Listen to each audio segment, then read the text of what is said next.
Live from the Washington, D.C. area, it's the Inside Scoop. All the news that our viewers want to know. Now, here's the host. Welcome to Inside Scoop. I'm your host, Catherine Reed, and joining me tonight is Morgen Hunt. She is the president of the Equality Chamber Foundation. Welcome to the show, Morgen. It's so wonderful to have you here tonight.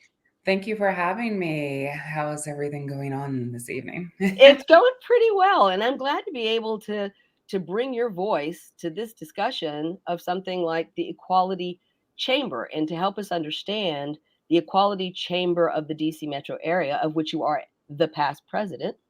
You Mhm. are also the first Black queer woman to be president of the Equality Chamber, but now you have moved on and Yeah. you are the president of the foundation. So help us, first of all, to understand the Equality Chamber, sort of the background on the chamber and how the foundation formed and what your evolution has been in this role.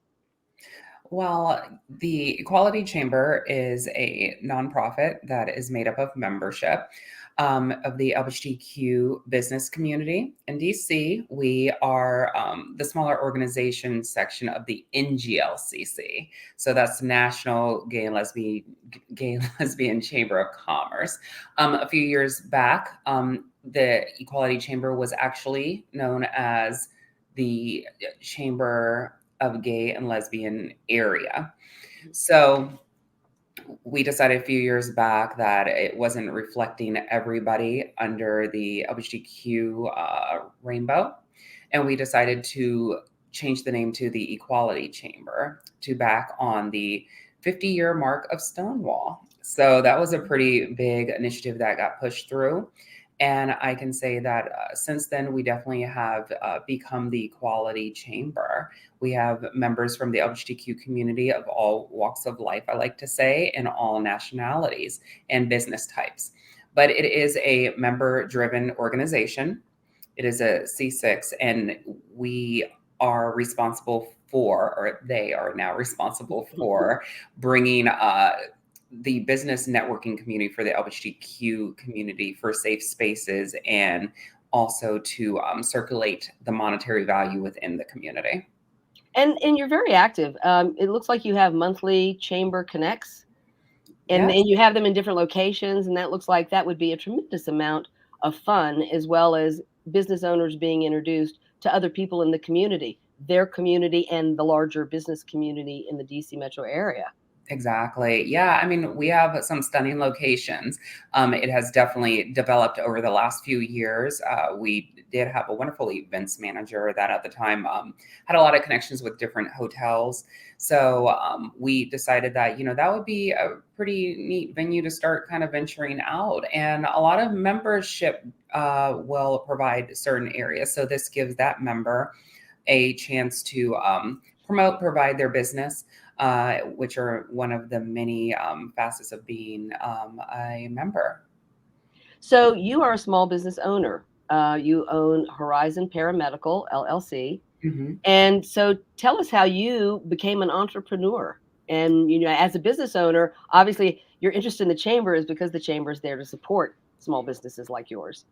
Yes, it definitely was a thing pushed into me at a very young age to know the background of business. It was a family situation young in my life, and I, did a lot of the back work. We're talking about teenage years, which was only 2 years ago, of course, but teenage years, and I, did a few things here and there, but I ultimately came back to this craft. Horizon Paramedical is an insurance medical company. We complete insurance medical exams for people who have applied for life or disability insurance. My company also runs wellness events and things like that regarding insurance and wellness. So there's a lot of blood draws, physicals for people that don't really understand what that may be. You would think home physical, but we are not home healthcare. So it's very different, but we are agent driven, not member driven, but agent driven. So the Equality Chamber, years ago when I decided to volunteer, I was like, I saw this thing come across my screen, and I saw, LGBTQ business networking, and it used to be the big mega networking every year, which we are revamping at the end of this year. But it was every May, I believe, and it was at Town Dance Boutique. If you remember that location, it was huge. So I decided to go. I was very impressed that, there was a lot of like-minded individuals in the business world. I had never been introduced to that. I mean, of course, we've all seen Queer Eye and we know we're employed, right? But being a young business owner, it was scary because at a time I was told that I wouldn't be a business owner. I wouldn't amount to that standard in my life, and that, I might have to rethink my choices if I wanted to move forward in the world and continue to use the skills that I had learned for so long. So to be introduced to many like-minded people, it gave me a blanket of security, and also the drive to come out of my shell when it came to my business knowledge and know-how. Social events weren't really that hard for me, but when it came to talking about my business, I never, disclosed like who I am, my background, things like that. But always, business on the phone, that's what we did. So I started to volunteer after I was asked, I think shortly after that event, or maybe even a year after that event. And I started at the coat check in the beginning of the mega networking. And, to look back on it now, it's kind of funny because I was kind of intentional at that point, because I said I would see everybody coming in, and, what a better way to get to introduce yourself to people. Good plan. Well, yeah, I guess later they liked me and they wanted me a part of that. But it was a big step to jump out there and be a queer business owner and, really see what our world was doing, and it was doing. That's what's so interesting. You have probably seen so much change that the rest of us cannot see, because we are just not where you are living the life you're living. You have a very unique perspective. Not everybody owns their own business. To be an entrepreneur, I mean, the country is run on the backs of small businesses, but people are not necessarily drawn to being entrepreneurs. In fact, public education tends to educate us to be somebody else's employee. And so to decide that you want to be an entrepreneur is like, how do you learn that aspect of owning and running your own business? But then as a woman, there are barriers. There have always been barriers to women in the business world. Yes. You are a woman of color, and you are a trans woman. Right. Okay. So if you had to like throw up every barrier imaginable to your successfully owning and operating a business, I think I've just about named them all. And here you are. Yeah. I'm still here. So thanks. Thank you. But would this have been possible, do you think, 15 years ago, 20 years ago? How much has the world changed that people actually feel like they can be successful and authentically be themselves? I think that is still a ball of wax that, we need to get into and definitely iron that out. Being in the type of field that I'm in, I, meet with people every day. And you go into their homes and you go into offices. So, you have to learn thicker skin as you're developing. And a lot of people who don't know, when you transition from, one gender to another, maybe you're not always identifying as the gender you are moving towards that you feel you are. Some people are fortunate, some people are maybe in between, don't know. But depending on that journey and where you're at in it, you ask for people's empathy. A lot of people don't know where you're at. They only know where they're at. So you're kind of exposed to becoming very thick when you're put into situations forcibly for your job, to let things roll off your back, they say, or, kind of keep your head down, move it through, I like to call it. And growing up doing this job, it was a lot more taxing. I wasn't very sure of myself, in certain ways. And I felt people can sense intimidation, and, it wasn't always the best result. And I have dealt with lots of discrimination. My transness was utilized for profit. It was utilized to suffocate me. It was utilized to kind of bind my hands in a lot of ways in order to keep me working, but keep me down. And, I had to really kind of move through that. Being of color, that's the first thing people probably see. I mean, I don't know, maybe because I'm blonde now, I don't know. But, I try and keep it light. But, Yeah. and then being a woman on top, there's the part of when you're a trans individual, depending on where you want to go with it, there's been terms like passable or, things in that Yes. nature. It's not everybody's agenda to be. It's not everybody's agenda as a trans woman to, be Barbie, and it's not every trans man's journey to be, Ken doll. But for me, certainly to grasp some sort of commonality. I don't like to say normalcy. I All like to right. say commonality. So as I've moved more towards that, I've seen a better treatment of who I am when it comes professionalism and professional situations. But it's always in the back of your mind.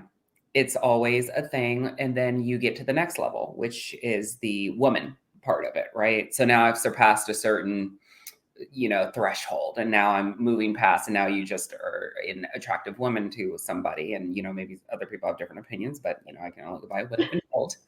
But then you fear the opposite, which is being brought in too close and too quickly, and that man misogyny situation of you need to listen to me, or this is how things go, especially with the field that I'm in. It is dominantly ran by men with lots of financial stability and connections, and it's very intimidating to have to deal with them in a certain way that is professional and never crossing a line, because I have two different things to worry about when it comes to that. It's all a sense of control.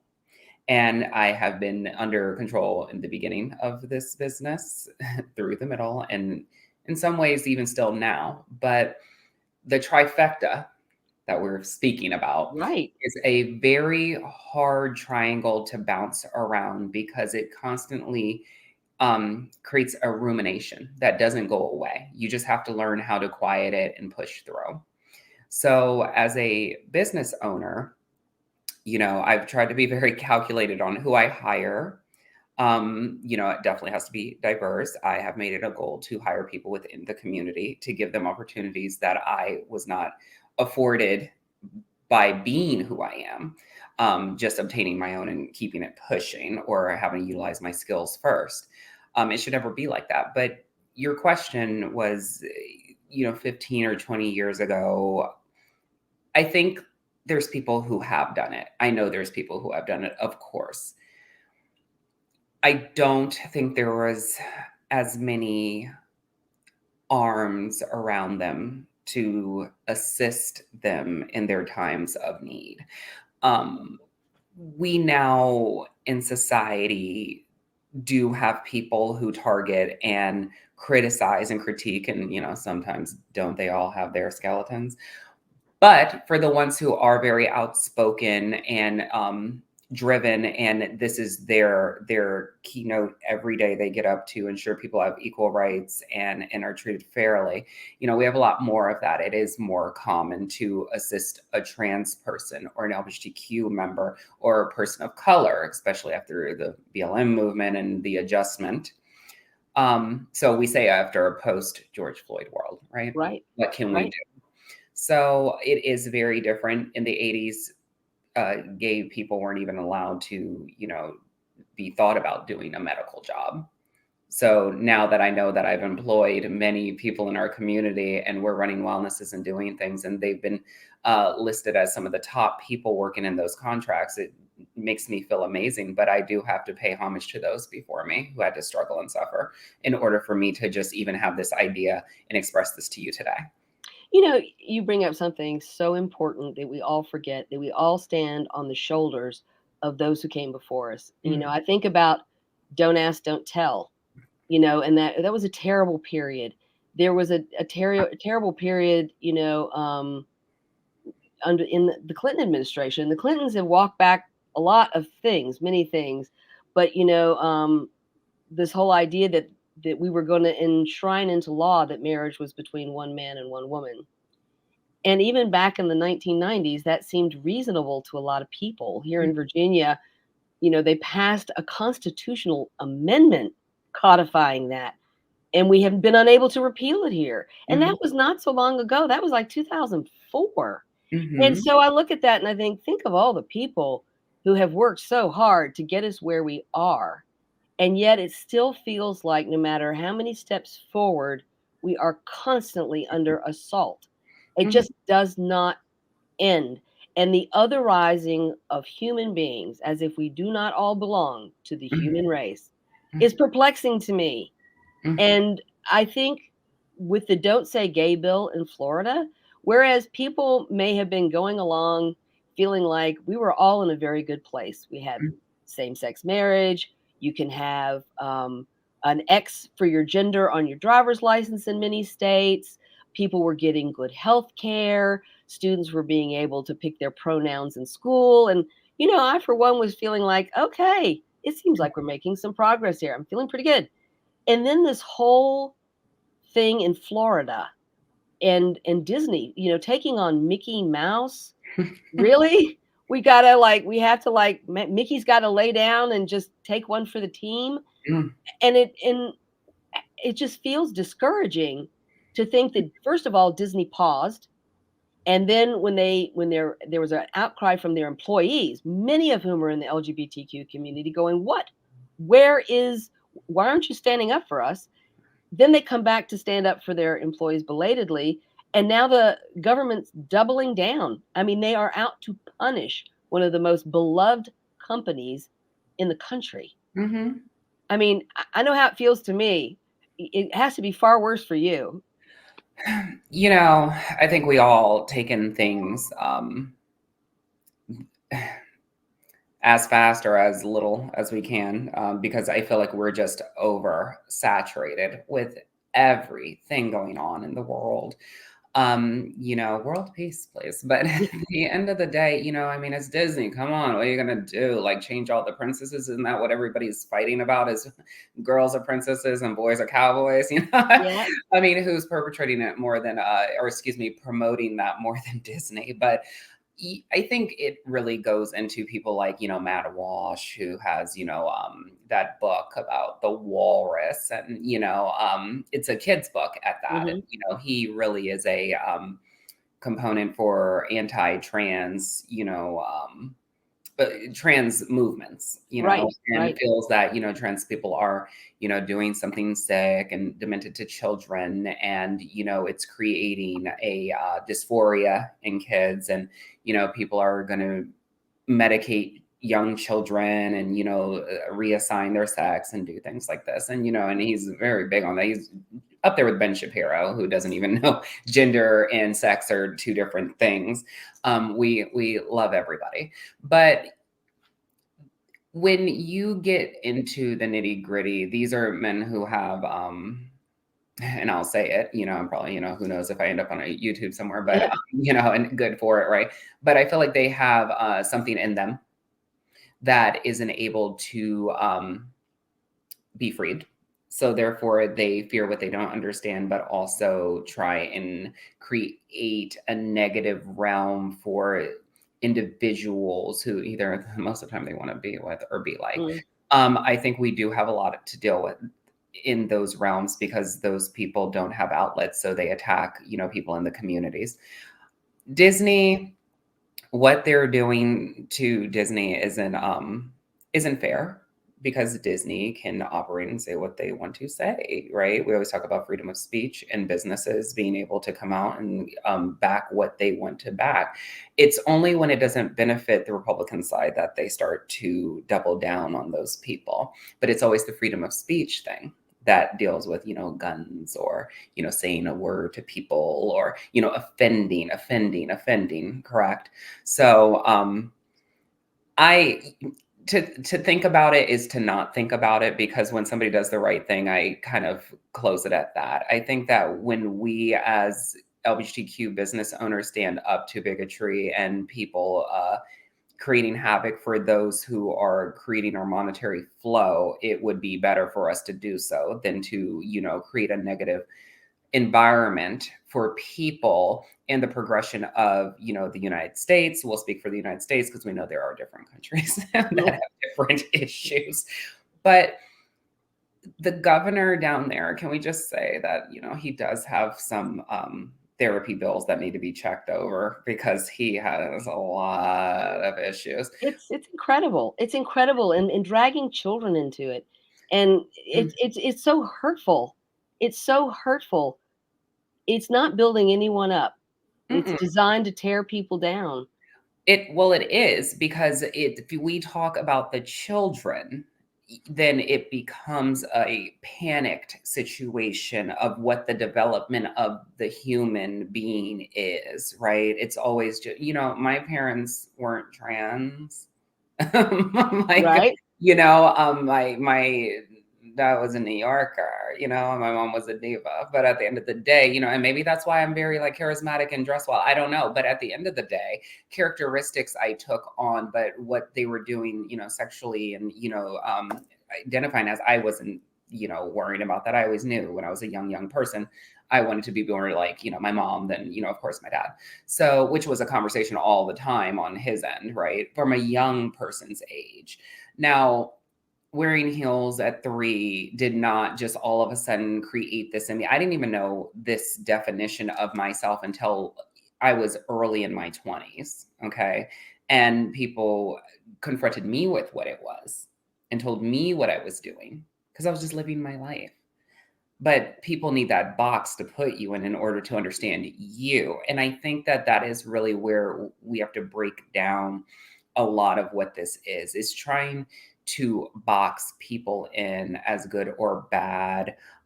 Do as I say, not as I do, because we know if we went into those closets and saw what they were up to, believe me, they would, well, never know, because nowadays you can be on the podium being all kinds of nasty things. So That's true. There don't seem to be any rules anymore. And I guess that's, I sort of feel like that's something that came with Trump, is that Mm. there was just, the Republicans like to talk about civility, and yet the people who tore down civility was their party. And I mean, and Trump would say incredibly cruel, hurtful, nasty, untrue things about all kinds of people all the time. And it seems like if you start to talk about customer service, and I'm sure this does come up among the businesses in your chamber, Mm. people are just mean and nasty and entitled, and people don't want to work in hospitality or service industries because all of a sudden our culture has become so mean and thoughtless and Mm. awful. Yeah, I mean, you're exactly right. I mean, there was a time where when COVID first hit, even with my business, we're doing a medical assessment on people, and, people are like, oh, I have to get to work. I have to do this. You can't be behind. Like, we don't live in the DMV, and, there's nothing to, promote hindrance of traffic in our Right. area, or, we have to take our time to do what is necessary to get things done. Working retail, I mean, I did that once and that was just crazy. But, people are impatient, and people really do think about themselves, unfortunately. And that's why, you know, I joined and volunteered, because I was tired of dealing with people who always thought about themselves. I wanted to do something to help my community. If it didn't come quick enough to help me in that sense, that's fine. But I wanted to allow a lane for people like myself to be in later. And, I feel like a lot of people have done that in our lives. And, the Republican Party, I mean, when it comes to the way that they were to how they are now, it's just a lot of aggression. It's a lot of aggression because they feel like these subjects are very weak and minor and not important. I mean, it's just always stripping, taking, having to, they want us to understand why they're taking something from a certain side, and, I'll say us, as an LGBTQ individual. But yet, what is really being taken from them that they lied about for years? Same-sex marriage did not create a different understanding, okay? Trans people have been here for so long, honey. It's back in the Native American days, two-spirited, okay? Right. It's a form of control. It is a form of oppression to create constant division when a lot of those people out there with those signs, exes of mine included, are the same ones beating that drum about negative issues with the LGBTQ community, but yet taking taste and enjoying it when they see fit. And there is a lot of that too. So I want to put light on that, which is why they got rid of, what is that, Madison guy? Because Madison Cawthorn. okay, Yes. he put a lot of light on the things that they were doing. And you know what? That smear came, I believe it came from his end. And back, I remember when we were working so hard, when I was at Equality Virginia, working so hard on marriage equality. Mm-hmm. And people thought that kind of happened all of a sudden, when in fact people had been working on it for 2 decades. But what was interesting, and I'll never forget this, is that there was a Senator, Rob Portman, who was, he's a Republican, and he was very anti-gay, very anti-LGBTQ until his son came out. Mm-hmm. And then all of a sudden it's kind of like, whoa, wait a minute. Mm-hmm. And it's kind of like, but it's my son. Right. But it's my son, and my son deserves to have everything right. that anybody's son deserves to have. Mm-hmm. And so it just brought to me the fact that people can otherize when they believe they don't know somebody who is gay or who is trans or whatever the thing is. Somebody who's had an abortion. I don't know anybody who's had an abortion. Well, you probably do, and they probably didn't tell you. And that's on you, not them. Right. And so this is where I think we are too, is the fact that people who met you and think that you're a terrific business person, you delivered the service, and they would recommend you and refer you to someone else. But if someone were to ask them, oh, do you know anybody? They would say, oh, I don't know any trans people. Right. Right. And so they know you, they like you, they would recommend you, and they would refer you, but they don't necessarily believe that their world or their network includes this rich diversity. And it's because that rich diversity does not trust them. And so I want to talk, we're going to a short break, and I do want to talk when we come back about how the chamber works on these issues and supports your businesses and what the work of the foundation is too. And I want everyone to understand how they can participate, because this is really super important. So join us after the break. You are watching Inside Scoop here on Fairfax Public Access. Caitlin, be serious. Now take the oath. Come on. I'm totally taking this seriously. Okay, I'm ready. You may begin. I pledge that I will never meet in person with anyone I first met online without checking with my parent or guardian. And furthermore, if my parent or guardian agrees to the meeting, it will be in a public place, and my parent or guardian must come along. Do you pinky swear? I do. When you teach your kids about internet safety, they'll pass it on. For more information, go to cableclicksmart.org. Freedom. It's at the core of who we are. The freedom to live without fear, to jog where we please, to wear a hoodie. The freedom to breathe. Before we celebrate the freedom most Americans have, we must fight for the freedom all Americans deserve. Because all lives can't matter until Black lives matter.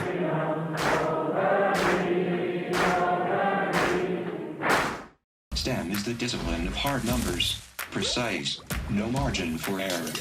Dare to forget that. Dare to have fun with it. Get weird with it. Dare to get messy, or just mess it up. Dare to program something internet-breaking, record-breaking. Dare to blow their minds. Dare to try. Dare to fail. Dare to keep daring. Dare to learn the difference between organic, sedimentary, and non-foliated metamorphic rock. Get outside, find those rocks. Dare to be homeroom famous, a high school fable. Dare to send those old STEM theories flying past the neighbor's house into outer space.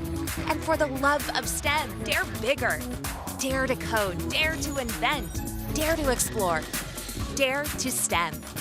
Check out She Can STEM to get started.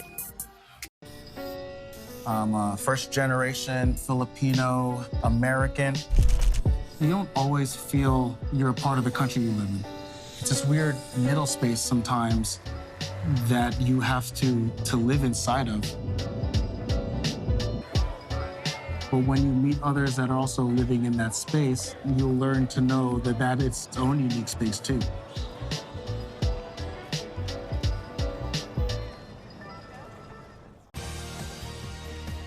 We're back to the Inside Scoop. Here again, your host. Welcome back to Inside Scoop. I'm your host, Catherine Reed, and tonight we're talking with Morgen Hunt. She is the president of the Equality Chamber Foundation and the past president of the Equality Chamber of the DC metro area. Thank you so much for being here tonight, Morgen. I love talking to you, and I love the fact that you are so open and willing to talk about just about anything. And so you had mentioned in passing that you were the guest speaker at a Rotary Club, which really kind of blew my mind because I am a Rotarian and I schedule the speakers for my club. And I must admit that I did not think to ask you to come to my Rotary Club and speak. But now I'm very curious about what that experience was like for you. Well, it definitely started on a car ride home. One of my friends called me, Ebony Bell, and I will plug her because I love her. But she's the owner of Tag Magazine, and she's funny. She's just a wonderful, wonderful human being, and she asked if I would fill in for her for it was a learning and diversity and inclusion meeting later that evening. And I said, sure, what do I need to do? She was very vague, very, very vague, you'll be fun. It'll be fine. This really helps me out. And I was like, okay, just, push me off the phone. And I said, okay. So, coming into the meeting, I'm definitely very taken aback because I wasn't expecting, a lot of, people in their senior ages to be the majority of this meeting. And they're looking to understand about diversity and inclusion and what it means to be an LGBTQ member. So, of course, the first 20 minutes when I'm talking about trans, everything like that, they're figuring out like, well, why is this, woman talking about these things, like what does she know about these things? So then, you have to break it down a little bit more. Right. I would say bring everybody to the altar and pray because we all have to come together in this or else it's a struggle. So, as I was conversing through the meeting, a lot of them asked me certain questions of, well, why do I care? My friend Jan is gay and I'm sending out, Christmas cards. Why do I care? Why do I need to work about this? And, I understood because, the woman was looking at, I accept my friends. I accept, people being different, but why do I need to know? Why is this important? And I told her, well, it's important for them. And that's what you need to know. It's important for them. You are where you're at. And they maybe not push that on you, right? Because we're talking about people in their 70s. Okay. This was not a thing. This was not a fad. That's true. This was, definitely way down in the polling back in those times. So, and we're not talking long ago. So let's just be very clear. We're not talking long ago. So she then understood that it was accepting a person's need and want and ask, basically, versus her own understanding of what it was they were asking of her. And one of the funniest gentlemen I met, he had his wife in the background, 76-year-old Black man who was ex-military, just had to plug his story about a young military day with a young gentleman who was hugging on them too tight. And, for me to sit there and I'm seeing the audience of the people on Zoom of all things, right? So there's no movement except for you're here. He was so excited to tell me that story. And, I thought about a lot of people this day and age would, feel a gasp, taken aback, like, oh, you're talking about this in such a Candid way. candid way, and also very, I allowed them to be this way kind of way, which, people get caught doing in a very common living situation, right? I'm allowing you to be you. I'm allowing this to happen. I'm tolerating, right? We tolerate things. We don't accept, we tolerate. And so it was funny to me because I thought he was trying to really connect with me. He really enjoyed the conversation so much that he might not have told that story in, God, 55 years. And, he said, but I'm going to get this one out today. And, and I loved it because we had to connect, and I did have to meet him where he was at in order for him to understand all of, like, I heard an expression years ago. It's like a lot of poo dropped on your head. It's just a lot. It's just a lot, and you got to take it all in, and you got to take in what's happening at the same time. So it's a lot to process, especially for people in their 70s. I say anybody over 55, that has not been involved, does not understand, certain things and aspects of life changing fairly quickly, only because of what has been promoted the last few years, being trans after Caitlyn Jenner, was like a very different understanding than someone like Janet Mock living her life for like 30 years around the corner, and being on the news and things like that. People don't understand that, my boyfriend at the time saw Laverne Cox, and I was like, oh, she's from the Orange is the New Black. I love her. My friend knows her. And he was like, he was taken aback because he just, always thinks it has to be in some kind of movie or something that's targeting that audience of not she can just be a personal trainer working for Anna Delvey because her transness doesn't matter in her acting skills right now, Right. And that's the other thing is, first of all, I love your Rotary story because these people did try to connect with you. Mm-hmm. They were interested and they wanted to share something with you. And the fact that you were just like, you met them where they were, and again, I find that the boomer generation is reluctant sometimes to have conversations if they feel like they don't know how to talk about it, or they don't know the right term, or they're saying the wrong thing, or they're going to appear ignorant or out of touch. And so they're reluctant. But I love the fact that these folks were like, hello, you're here. Yeah. So let's have a conversation. But then afterward, these Rotarians, they invited you to stuff. And that was the funniest part was, I felt bad because I really couldn't do it. I had moved and I wasn't local, and, it just, wasn't working out that way. But I did try and connect them with many people. But I think in the beginning of that conversation, when I realized my audience and that this was really something that was going to be important. I'm sorry, I don't mean to laugh because I think I was thinking of a story as I was talking to you. Yeah. But in what I was seeing, it was just an amazing thing now that I do talk about it with you. I said I'm an open book. Ask me anything. And a lot of people aren't like that. And I've spoken about it. I was a previous radio show host for Inside Out, and a wonderful friend of mine, Kendra Holmes, she's done everything under the sun, and she's in her 60s, and she's a trans woman of color. We had this conversation, and I told her on the air, I said, I think a lot of times we shout down people. We don't allow people to make mistakes. I call that a mistake. If you mistakenly say something, that you didn't understand it was negative, or, you're just using terminology that you don't know is outdated because, it's not like you're in that realm. You're not constantly being groomed and updated. I mean, even as people in the community, we have to be updated on, what new understanding is out there. And I mean, if you want to understand it, that is your choice. But I don't feel when you shut people down and you close them out negatively, that you're doing yourself and the people in your community a service. I have been to many parties where I'm the only person of the LGBTQ community growing up, and I was very loved because people would say whatever they wanted to say. And if I had to correct them, it wasn't in a, hey, don't say this kind of thing. It was, you ever think about maybe people that affects?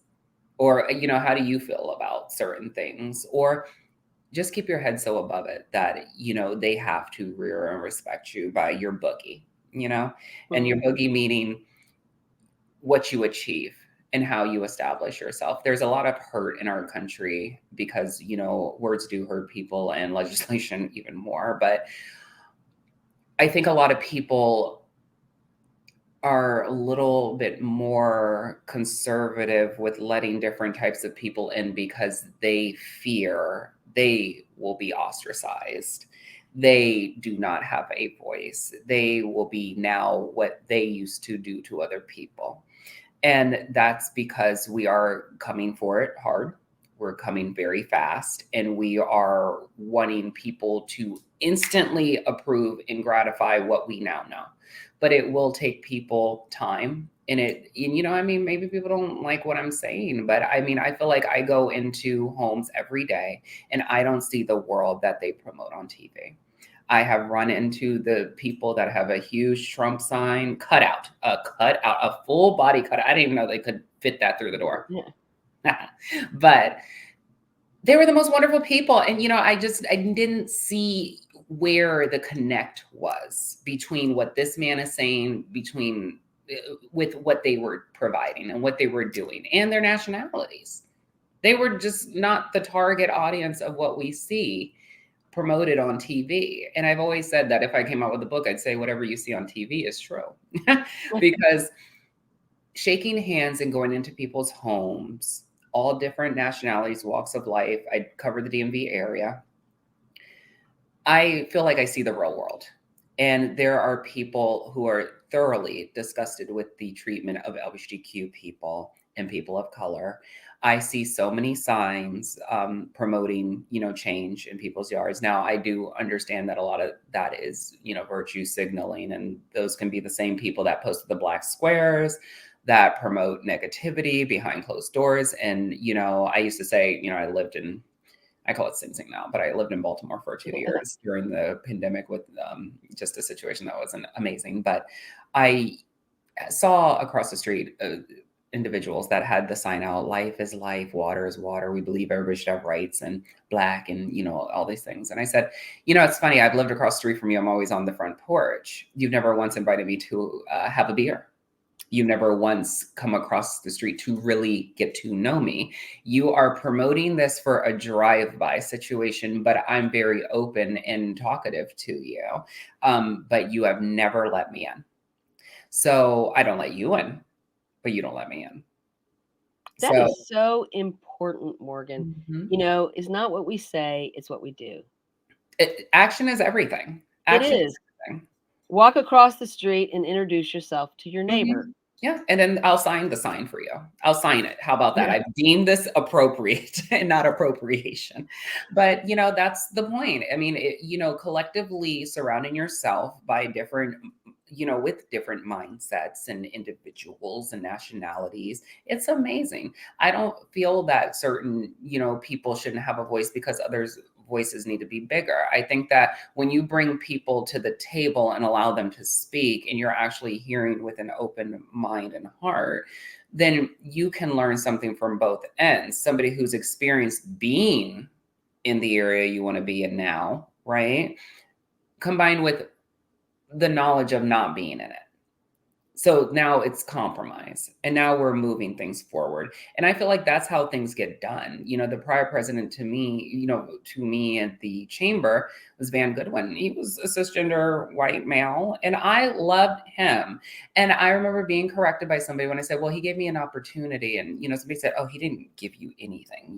If it was a, white male, it would have been assumed. And I said, but it was me.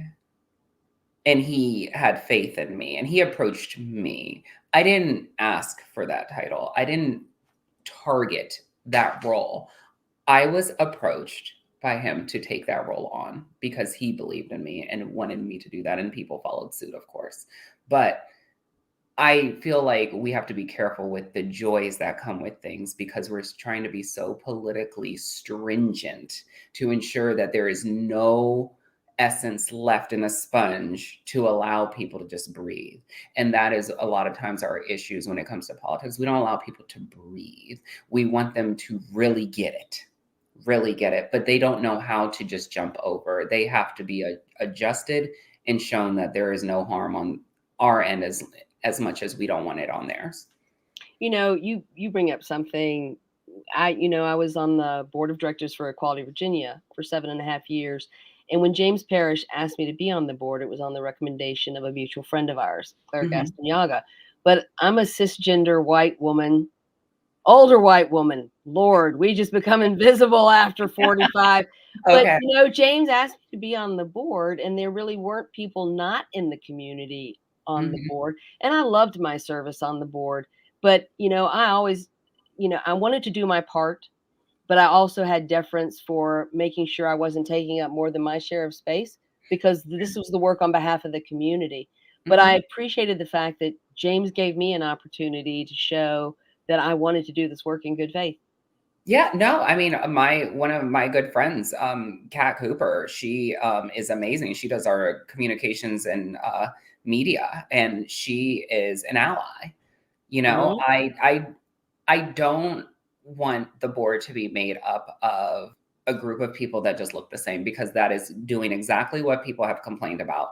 That is ridiculous. And we need to, for certain things, I'm sure it makes sense, but not for the people that I would like to attract, approach, and the message that the foundation is promoting, which is, you're an LGBTQ business startup.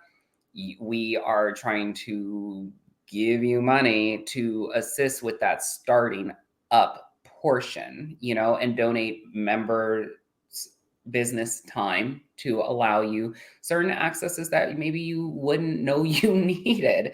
And that is our message. But, the board that we are made up of are, different individuals, and they have so many different outlooks and aspects on what it is to live in the world and within our community, because we all know that even in the LGBTQ community, some have different accesses than others.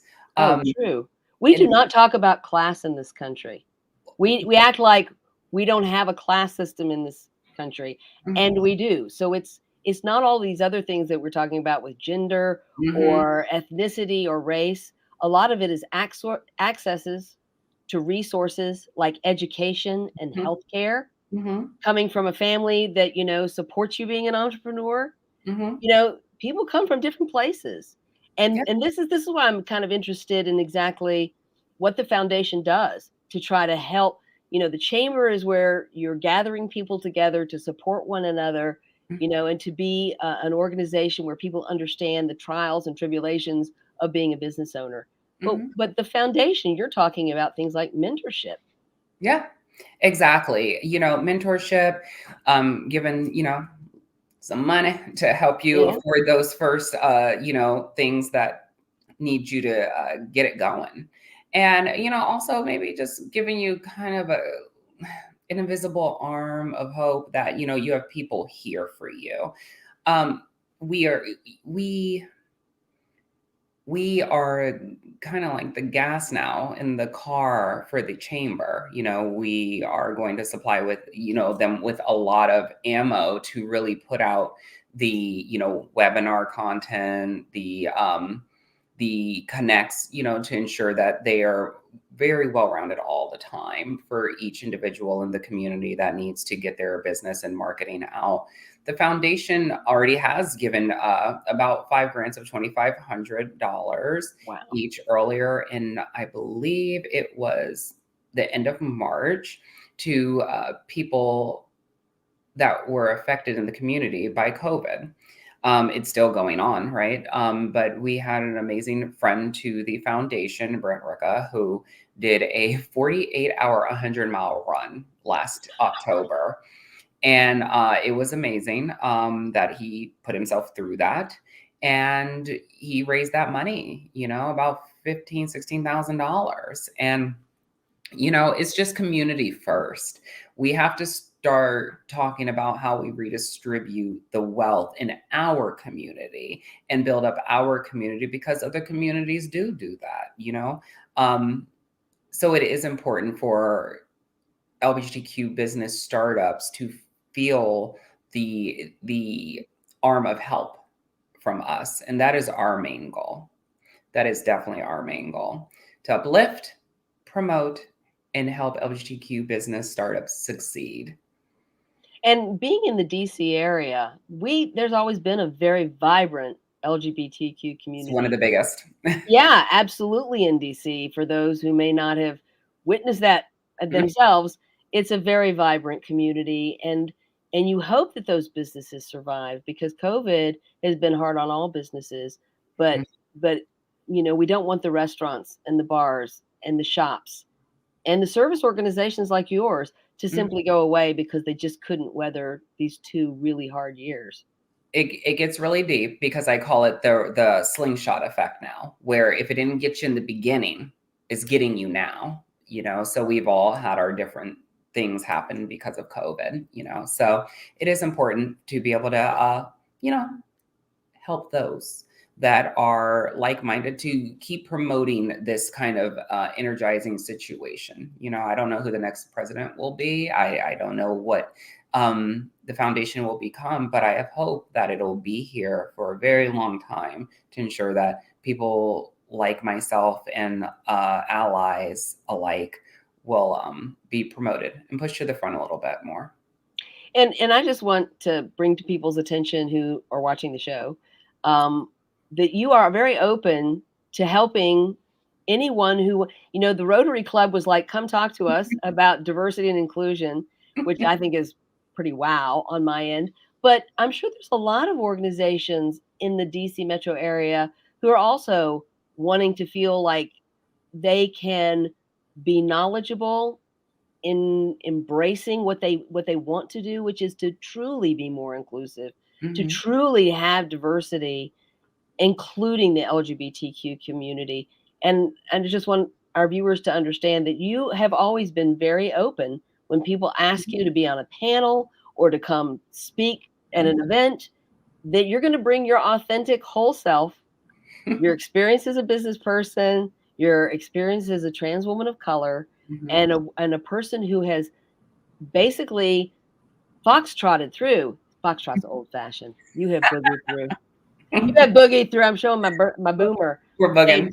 Yeah, man. You have style. You have style. And I think it would just be beneficial if more people would say, come in and really make that connection, want to make that connection that is what makes a community, any community. Yes. And so I'm just delighted. So tell me, going forward, you've got your connects. Are you all actively engaged in the prides? We do have a Pride event coming up on June 9th. Yes, and it will be a silent auction. So, that's going to be a really fun thing. The foundation is still new. It was established in 2019 and then COVID hit. I was actually one of the founders, but now we're starting to really roll out with the ideas and what we're doing to promote. But I myself usually am on the first bike leading the Pride Parade, because I am also an auxiliary member of the Outriders Women's Motorcycle Group. So they lead the Pride Parade each year, and I help them with just, small things like, organizational things. But yeah, they like me so much, they put me on the front bike all the time. I don't know. So I was Barbie last time, so maybe I'll be, I don't know. Wow. Just when I think I cannot possibly be more impressed with you, you like dropped a little nugget on me, like, and yes, the lead motorcycle in the Pride Parade. Look for me.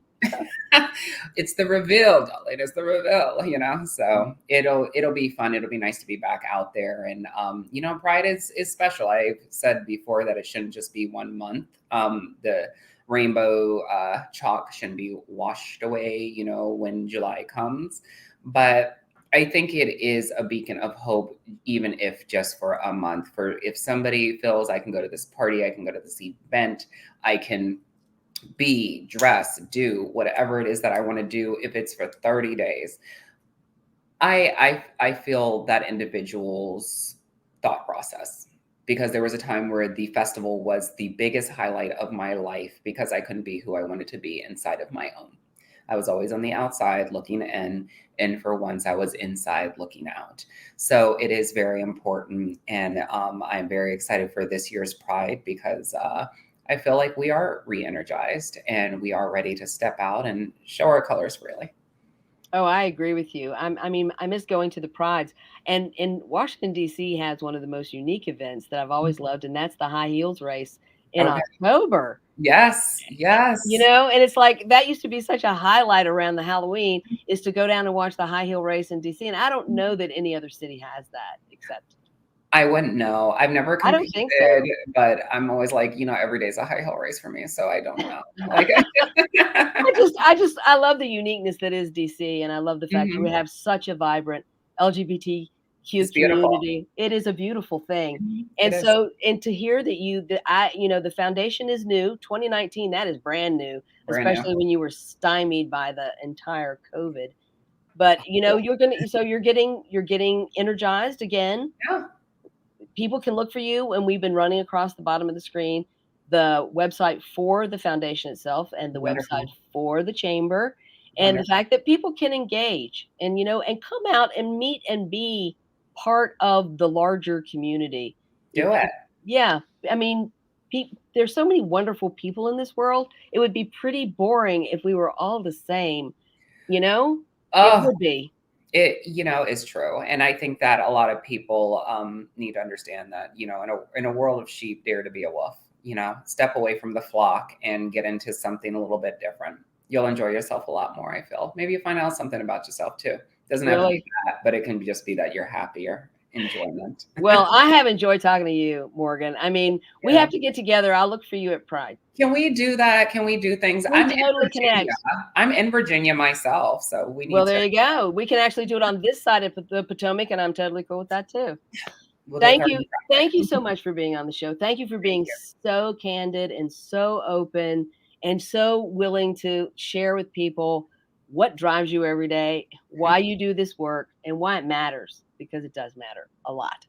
And for those of you at home, if you want past segments of Inside Scoop, they are on YouTube at youtube.com, C for channel, Inside Scoop TV show. And there's probably, for me, about 10 years worth of shows. I can't say they were all as good as this one, but there are 10 years worth of really interesting interviews out on YouTube. And that's where the show is going to go to after it airs.